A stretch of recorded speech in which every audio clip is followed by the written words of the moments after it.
Cuba, La Llave del Caribe, the key to the Caribbean. Havana, the blossoming capital of the country, once the trading capital of the whole new world. Now in ruins from years of oppression from a tyrannical communist dictatorship.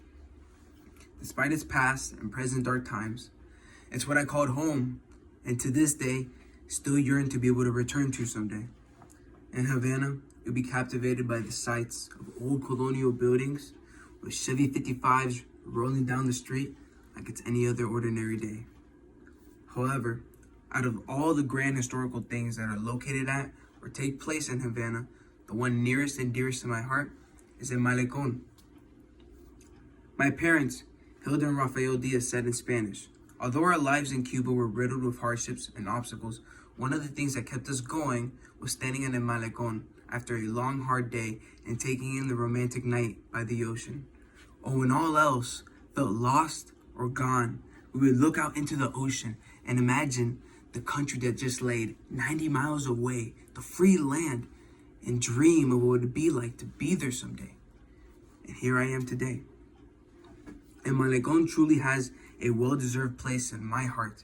And today, I want to talk a little bit more about its background and its significance to me. And Malecón in English roughly translates to seawall. It's a seaside avenue that looks like the baywalks we seem to have so much of here in Florida. At one point, the bay where Malecón is used to be the center of trade for Cuba, and actually the whole new world. Spanish merchants would dock in this very bay to import and export goods from Spain and Europe. In fact, at the end of El Malecón, there still stands a Castillo de los Tres Reyes Magos, which is the fortress that used to protect the Bay of Havana. The significance of this place to me is that, to begin with, an essential part of my life is ocean and fishing. I'd say that my obsession over this was born in El Malecón.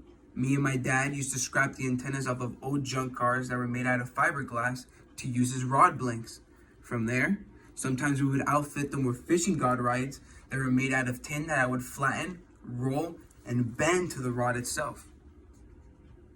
If we broke them or couldn't make any more, we would just fish hand lines. We would take all of our gear and go to the corner on the far west of El Malecón, my dad's lucky spot, and just fish the night away. Classic father and son time.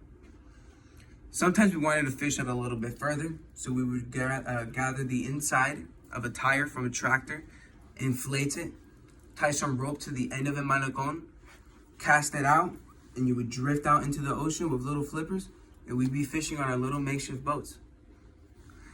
Looking at it now in El Malecón, I really learned true motivation. It felt like no matter what we didn't have or what we couldn't afford, we used our intuition and made it a reality regardless of the circumstances. Maybe it's thanks to that I am the problem solver that I am today.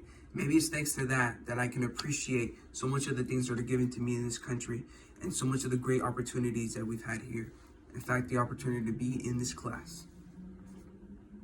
In the end, El Malecón and Havana in general will always be a great place, and it'll be a place that lives in my heart for as long as I live. Hopefully someday Cuba can obtain its freedom and once again show the world its beautiful, unique colors.